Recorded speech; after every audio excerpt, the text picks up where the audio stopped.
నమస్తే, welcome to Telugu రాజ్యం. నేను సిరి. అమరావతి శాశ్వత రాజధాని అయితే మరి ఒక్కవేళ నెక్స్ట్ దఫాలో జగన్మోహన్ రెడ్డి గారు సీఎం అయితే మరి అమరావతి నుంచి వెళ్ళి పరిపాలన చేస్తారా లేదా అనేది ఇప్పుడు ఒక అంశంగా మారింది. సో దీని మీద స్పందించడానికి మనతో పాటు ఉన్నారు ప్రముఖ రాజకీయ విశ్లేషకులు భరద్వాజ్ గారు. నమస్కారం సార్. నమస్తే సార్. చంద్రబాబు నాయుడు గారు దీని మీద అంటే అమరావతి శాశ్వత రాజధానిగా ఒక చట్టం తీసుకొస్తా అని చెప్పేసి మాట్లాడడం, అండ్ ఒకవేళ ఏంటంటే మళ్ళీ జగన్మోహన్ రెడ్డి గారు సీఎం అయితే తను అక్కడ నుంచి వెళ్ళి పరిపాలించే అవకాశం ఉందా లేదా అనేది కూడా ఇప్పుడు ఒక చర్చ జరుగుతుంది. సో దీని మీద మీ స్పందన ఏంటి సార్? అంటే రాజధానికి చట్టబద్ధత తీసుకొస్తాను అని చెప్తున్నాడు ఆయన. రాజధానికి చట్టబద్ధత తీసుకురావటం అంటే గతంలో జగన్మోహన్ రెడ్డి ఆయన ముఖ్యమంత్రి అయినప్పుడు ఇక్కడ ఆయన 3 రాజధానుల ప్రతిపాదన చేశాడు. 3 రాజధానులు అంటే ఒకటి శాసన రాజధాని అని అమరావతి అక్కడే ఉంటుందని, పాలనా రాజధాని అనే పేరుతో సెక్రటేరియట్ మాత్రమే వైజాగ్ తీసుకెళ్ళి అక్కడి నుంచి ఆ పరిపాలన అక్కడి నుంచి నడుస్తుందని, దాంతోపాటు న్యాయ రాజధాని అనే పేరుతో కర్నూలుని ఎందుకు తీసుకొచ్చాడు ఆయన సీన్లోకి అంటే ఆంధ్ర రాష్ట్రం ఏర్పడినప్పుడు 53లో 53 అదే మొదటిసారి పొట్టి శ్రీరాములు గారి ఆత్మార్పణ తర్వాత ఆంధ్ర రాష్ట్రం ఏర్పడిన సందర్భంగా వచ్చినటువంటి మొదటి రాజధాని కర్నూలు. ఆ తర్వాత కర్నూలు నుంచి హైదరాబాద్కి కథ వెళ్ళిపోయింది. అందుకని కర్నూలుకి కూడా ఒక సిగ్నిఫికెన్సీ ఉంది కాబట్టి అక్కడ న్యాయ రాజధాని అని ఆయన ప్రతిపాదించాడు. సరే, అది కాలేదు. మొత్తానికి కర్నూలు కుదరదు అని చెప్పి సుప్రీంకోర్టు నుంచి ఆదేశాలు వచ్చిన తర్వాత అది కూడా అమరావతిలోనే కొనసాగుతోంది. వైజాగ్కి సెక్రటేరియట్ తరలింపు అనే కార్యక్రమం కూడా జరగలేదు. ఎప్పటికప్పుడు ఇదిగో జరుగుతోంది, అదిగో జరుగుతోంది, ఈ మంత్ వెళ్ళిపోతుంది సెక్రటేరియట్ అన్నారు కానీ వెళ్ళాల. పరిపాలన మొత్తం కూడా అక్కడి నుంచే జరిగింది, అమరావతి నుంచే జరిగింది. జగనప్పుడు కూడా ఊరికేనే మాటల రూపంలో నడిచినాయి అంతే. 3 రాజధానులు అమలు కాలేదు. అమలైనట్టుగా వీళ్ళు మాట్లాడేస్తున్నారు కానీ అమలు కాలేదు. అక్కడి నుంచి అమరావతి నుంచే పరిపాలన నడిచింది. కాకపోతే జగన్మోహన్ రెడ్డి కాలంలో నిర్మాణాలు వీటి మీద డబ్బులు ఖర్చు పెట్టలేదు. అమరావతిలో ఏ కన్స్ట్రక్షన్ మీద డబ్బులు ఖర్చు పెట్టలేదు. అక్కడ ల్యాండ్ పూలింగ్లో చంద్రబాబు నాయుడు గారు జనాల నుంచి తీసుకున్న భూముల్లో నుంచి కొంత భూమిని వీళ్ళు బడుగు బలహీన వర్గాలకి, దళితులకి పట్టాలు చేసి పంపిణీ చేసినటువంటి సందర్భం ఒకటి నడిచింది. ఇప్పుడు చంద్రబాబు గారు రాగానే అవన్నీ వెనక్కి తీసేసుకున్నాడు. అది రద్దు చేశాడు. అసలు ఆ ప్రోగ్రాం రద్దు చేసి ఎవరికైతే వారు పట్టాలు ఇచ్చారో పట్టాలన్నీ వెనక్కి తీసుకుని మీకు ఇంకొక చోట ఎక్కడో ఇళ్ళు నిర్మించిస్తాము, సింగిల్ బెడ్రూములు లాంటివి ఏవో నిర్మించిస్తామని ఒక హామీ ఇచ్చాడు. వాళ్ళు పక్కకి వెళ్ళిపోయారు. ఇప్పుడు చట్టబద్ధత తీసుకొస్తాను అంటున్నాడు. అంటే జగన్మోహన్ రెడ్డి మళ్ళీ ముఖ్యమంత్రి అయినా కానీ దీని మీద ఇంకో నిర్ణయం తీసుకోవడానికి అవకాశం లేకుండా చేయటం కోసం చట్టబద్ధత అని చెప్తున్నాడు ఆయన పైకి. కానీ ఒరిజినల్ ప్రోగ్రామ్ అది కాదు. దీనికి చట్టబద్ధత తీసుకొచ్చి జగన్మోహన్ రెడ్డిని టార్గెట్ చేసి ఈ హడావిడంతా అయిపోయిన తర్వాత ఆయన నెక్స్ట్ టార్గెట్, ఆయన ప్రధానమైన టార్గెట్ జనం కాదు, జగన్ కాదు, జనం. అంటే ఏ రకంగా సార్? ఇప్పుడు పైకి జగన్ గురించి మాట్లాడుతున్నాడు ఆయన. ఈ చట్టబద్ధత వెనకాలన్న వ్యూహం జనం నుంచి ల్యాండ్ తీసుకోవటం. ఆల్రెడీ ఇప్పుడు 2 సార్లు అవుతుంది కదా సార్, రెండోసారి కూడా అవుతుంది. 38,000 మాత్రమే తీసుకున్నాడు. ఆ రెండో విడతలు 40,000కి జనాలు పూర్తిగా సుముఖంగా లేరు. అవును సార్. సుముఖంగా లేరు అనే విషయం అర్థమైపోయింది. అర్థమైపోయిన తర్వాత అంటే గతంలో తను ఒక పిలుపునిస్తే జనాలందరూ స్వచ్ఛందంగా పట్టాదారు పాస్ పుస్తకాలు తీసుకొచ్చి రిజిస్ట్రార్ ఆఫీసుల్లో కూర్చుని అప్పచెప్పేసి వెళ్ళిపోయారు. ఇప్పుడు సీన్ అలా లేదు. ఆయన పిలుపునిచ్చినా కానీ జనాలు ఆలోచిస్తున్నారు. కాబట్టి ఒక సెంటిమెంట్ రెచ్చగొట్టే ప్రయత్నం, అంటే మళ్ళీ జగన్మోహన్ రెడ్డి ఎప్పుడైనా వస్తే అమరావతి పోతుందేమో అనే భయం ఉందేమో మీకు, అందుకని భూములు ఇవ్వడానికి మొహమాట పడుతున్నారేమో. అదేమీ కాదు, నేను చట్టబద్ధత కల్పిస్తున్నాను దీనికి, ఇంకా ఎవరు దీన్ని కదిలించే అవకాశం లేకుండా అన్ని వైపులా అష్టదిగ్బంధనం చేస్తున్నారు. కనుక మీరు నిర్మోహమాటంగా మీ భూములన్నీ తెచ్చి నాకు ఇచ్చేసేయండి, నేను అభివృద్ధి చేసి చూపిస్తాను మీకు అని ప్రపోజల్ పెట్టి జనాల దగ్గర నుంచి భూములు లాక్కోవటానికి ఈ చట్టబద్ధత అనేటువంటి కార్యక్రమాన్ని టేకప్ చేశాడు ఆయన.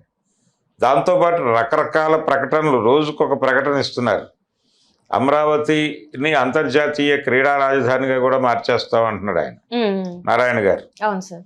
అంటే రకరకాలు అక్కడ ఒక వందల ఎకరాల్లో రైల్వే స్టేషన్ కడతామంటున్నారు. ఒక 5-6 ఊళ్ళ భూములు లాక్కునే ప్రయత్నం జరుగుతోంది. ఇలా జనం దగ్గర నుంచి భూములు లాక్కోవటానికి అక్కడ భారీ నిర్మాణాలు మొదలుపెట్టి హడావిడి చేయటానికి ఒక కార్యక్రమం తీసుకుని ఆయన ఈ చట్టబద్ధత అనేటువంటి ఒక ఆయుధాన్ని టేకప్ చేశాడు ఇప్పుడు. అందుకని జనం మీద జరుగుతోంది ఇది, జగన్ మీద కాదు. జగన్ని అడ్డం పెట్టుకుని జగన్ భుజం మీద తుపాకీ పెట్టి జనాన్ని కాల్చే ప్రయత్నం ఇది. అందుకని జగన్మోహన్ రెడ్డి ఇమ్మీడియట్గా మేలుకొని జనంలోకి వెళ్ళి, బాబు మీ భూములకి ముప్పు వస్తోంది, మీరు ఈ రోజున కనుక ప్రభుత్వానికి భూములు అప్పచెప్పేస్తే భవిష్యత్తులో మీరు ముష్టివాళ్ళుగా మారేటువంటి ప్రమాదం ఉంది అని జనంలోకి వెళ్ళి మాట్లాడాల్సినటువంటి అవసరం ఉంది ఇప్పుడు.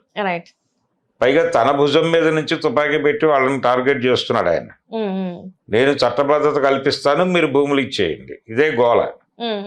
కాబట్టి జరగబోయేటువంటి మోసాన్ని జనానికి వివరించాల్సినటువంటి బాధ్యత ప్రస్తుతం ఎన్డీఏ కూటమితో సంబంధం లేకుండా ఉన్న పొలిటికల్ పార్టీలు కొన్ని ఉన్నాయి అక్కడ ఏపీలో. జగన్మోహన్ రెడ్డి గారి వైసీపీ మాత్రమే కాదు, కమ్యూనిస్ట్ పార్టీలు ఉన్నాయి, సిపిఐ, సిపిఎం, న్యూ డెమోక్రసీ, ఇవన్నీ ఉన్నాయి అక్కడ.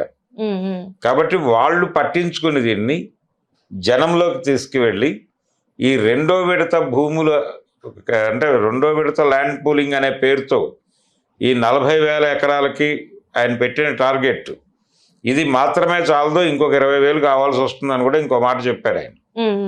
కాబట్టి జనాల భూములు లాక్కోవడానికి ప్రభుత్వం చూస్తున్నటువంటి ఈ తరుణంలో దాన్ని అడ్డుకోవడానికి కమ్యూనిస్ట్ పార్టీలు రోడ్ల మీదకి రావాల్సిన అవసరం ఉంది సీరియస్గా. వైసీపీ చేస్తుందా లేదా, చేయాల్సిన బాధ్యత ఉంది ఇప్పుడు. ఎందుకంటే ఫ్లోర్లో వాళ్లే ప్రతిపక్షం కాబట్టి, శాసనసభలో వాళ్లే ప్రతిపక్షం కాబట్టి, ప్రభుత్వం చేస్తున్నటువంటి చట్టబద్ధత పేరుతో జనం మీద జరపబోతున్న దాడి, జనం భూములకి పెట్టబోతున్న ఎసరు గురించి జనంతో మాట్లాడాల్సిన అవసరం ఉంది. ఒక్క ఎకరం కూడా ప్రభుత్వానికి ఒక్క ఎకరం ఇచ్చినా ప్రభుత్వం వాళ్ళ జీవితాలను నాశనం చేసేస్తుంది. కాబట్టి ఎట్టి పరిస్థితుల్లోనూ ఏ రకమైనటువంటి భూమి ఇవ్వాల్సినటువంటి అవసరం లేదు. చంద్రబాబు నాయుడు గారు అభివృద్ధి అనే పేరుతో చేస్తున్నటువంటి ప్రయత్నం, కార్పొరేట్లను పట్టుకొస్తాను అని చెప్పి అడపాదడపా ఏదో కంపెనీ వచ్చి అక్కడ కొన్ని భూములు తీసుకుని కార్యక్రమం మొదలు పెడుతుంది. ఈ భూమి ఏమో జనంది, వారికి డబ్బులు ఇచ్చేది ప్రభుత్వం. కానీ జనం నుంచి భూమి తీసుకుని కార్పొరేట్లకు ఇచ్చినందుకు గాను చంద్రబాబు నాయుడు గారికి, లేకపోతే ఆయన పురమాయించిన వాళ్ళకి, ఎవరికో ఒకళ్ళకి ఆ కంపెనీలో వాటాలు ఇస్తారు. ఆ పెట్టే కంపెనీలోనే కాదు, అసలు టోటల్గా ఆ కంపెనీలోనే వీళ్ళు భాగస్వాములుగా మారుతారు. మారిన తర్వాత వీళ్ళకి లాభం చేకూరుతుంది, ఆ భూములు ఇచ్చిన వాళ్ళకి చేకూరేది ఏమి ఉండదు. అంటే తన లాభం కోసం జనం భూముల్ని ఎవరికో అమ్మకానికి పెడుతున్నాడు ఆయన. దీన్ని జనానికి ఎక్స్ప్లెయిన్ చేసి, దయచేసి ప్రభుత్వానికి భూములు ఇచ్చి నష్టపోకండి అని ఒక క్యాంపెయిన్ నడపాల్సిన అవసరం ఉంది అక్కడ. అమరావతి పరివాహక ప్రాంతాల్లో, ఆ గ్రామాల్లో, అమరావతి కేంద్రంగా ఉన్నటువంటి శాటిలైట్ విలేజెస్ చాలా ఉన్నాయి అక్కడ.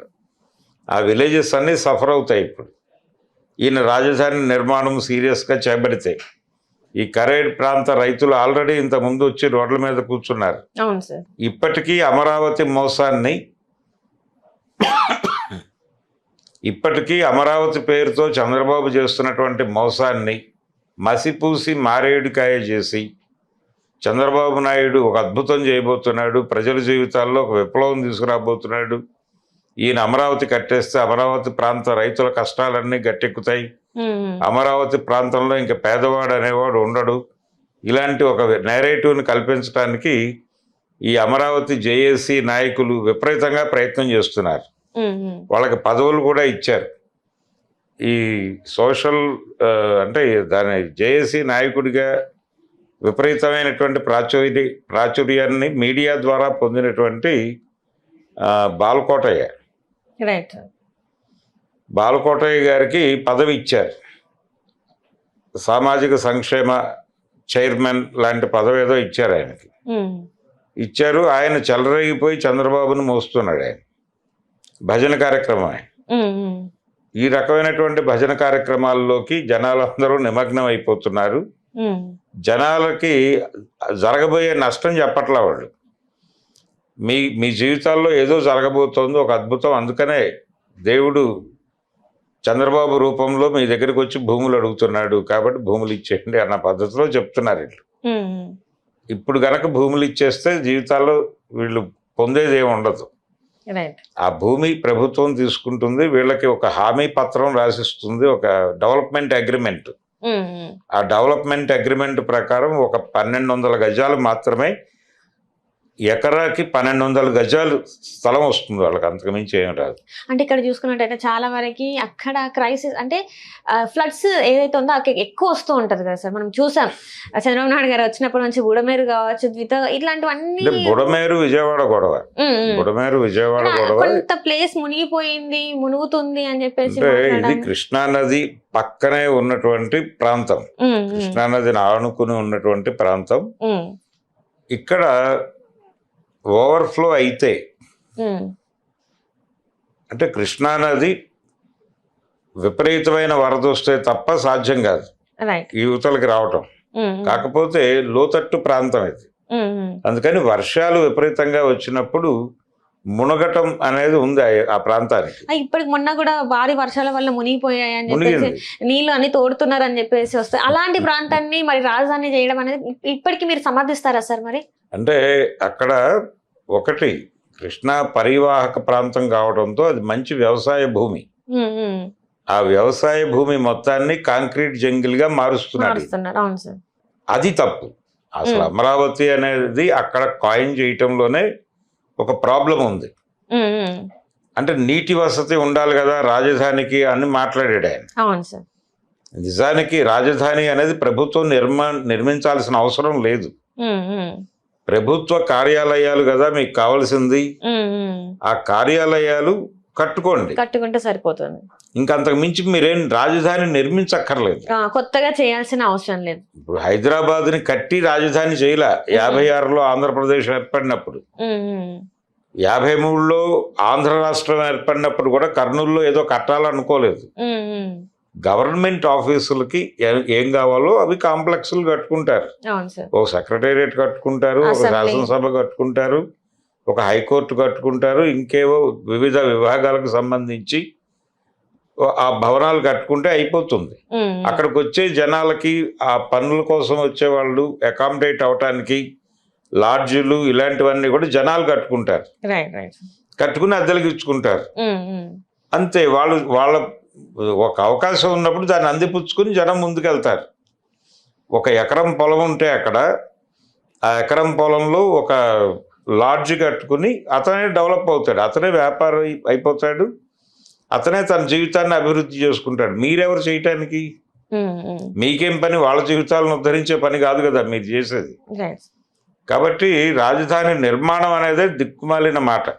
ఓపెన్గా చెప్పాలంటే రాజధాని నేను నిర్మిస్తాను అనటంలో ఈయన స్వార్థం ఉంది చంద్రబాబు నాయుడుది. అందుకని రాజధాని నిర్మాణం అనే మాటే దుర్మార్గమైన మాట. జగన్మోహన్ రెడ్డి ఆ మాట పట్టుకుని ముందుకు పాకులాడలేదు. పాకులాడకుండా జనాలకి ఒక రిలాక్సేషన్ ఇచ్చాడు ఆయన.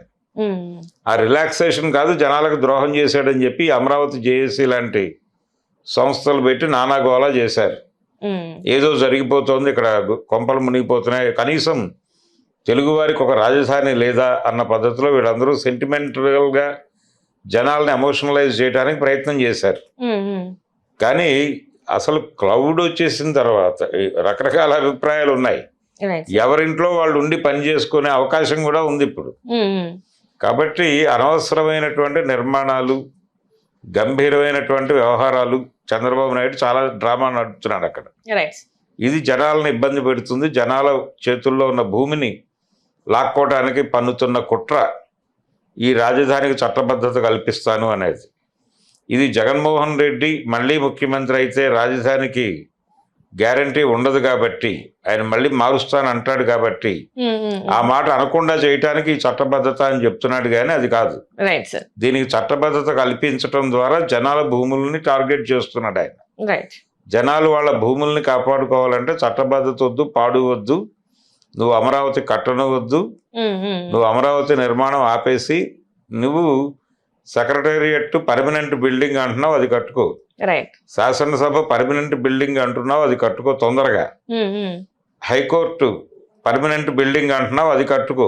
మిగిలిన వ్యవహారాలు చూసుకో. రైట్. అంతే తప్ప మా జీవితాలను ఉద్ధరించే పని మీరు తీసుకోవద్దు దయచేసి ముఖ్యమంత్రి గారు. అనకపోతే ప్రతి ఇంటి మీద దాడి చేసేటువంటి అవకాశం ఉంది చంద్రబాబు గారి ప్రభుత్వం. హలో, తెలుగు రాజ్యం ఛానల్ చూస్తున్నారా?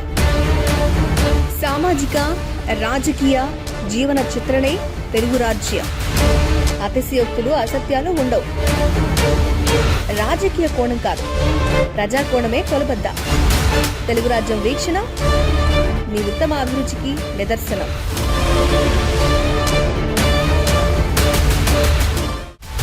హలో, తెలుగు రాజ్యం ఛానల్ చూస్తున్నారా? సామాజిక రాజకీయ జీవన చిత్రణే తెలుగు రాజ్యం. అతిశయోక్తులు అసత్యాలు ఉండవు. రాజకీయ కోణం కాదు, ప్రజా కోణమే కొలబద్ద. తెలుగు రాజ్యం వీక్షణ మీ ఉత్తమ అభిరుచికి నిదర్శనం.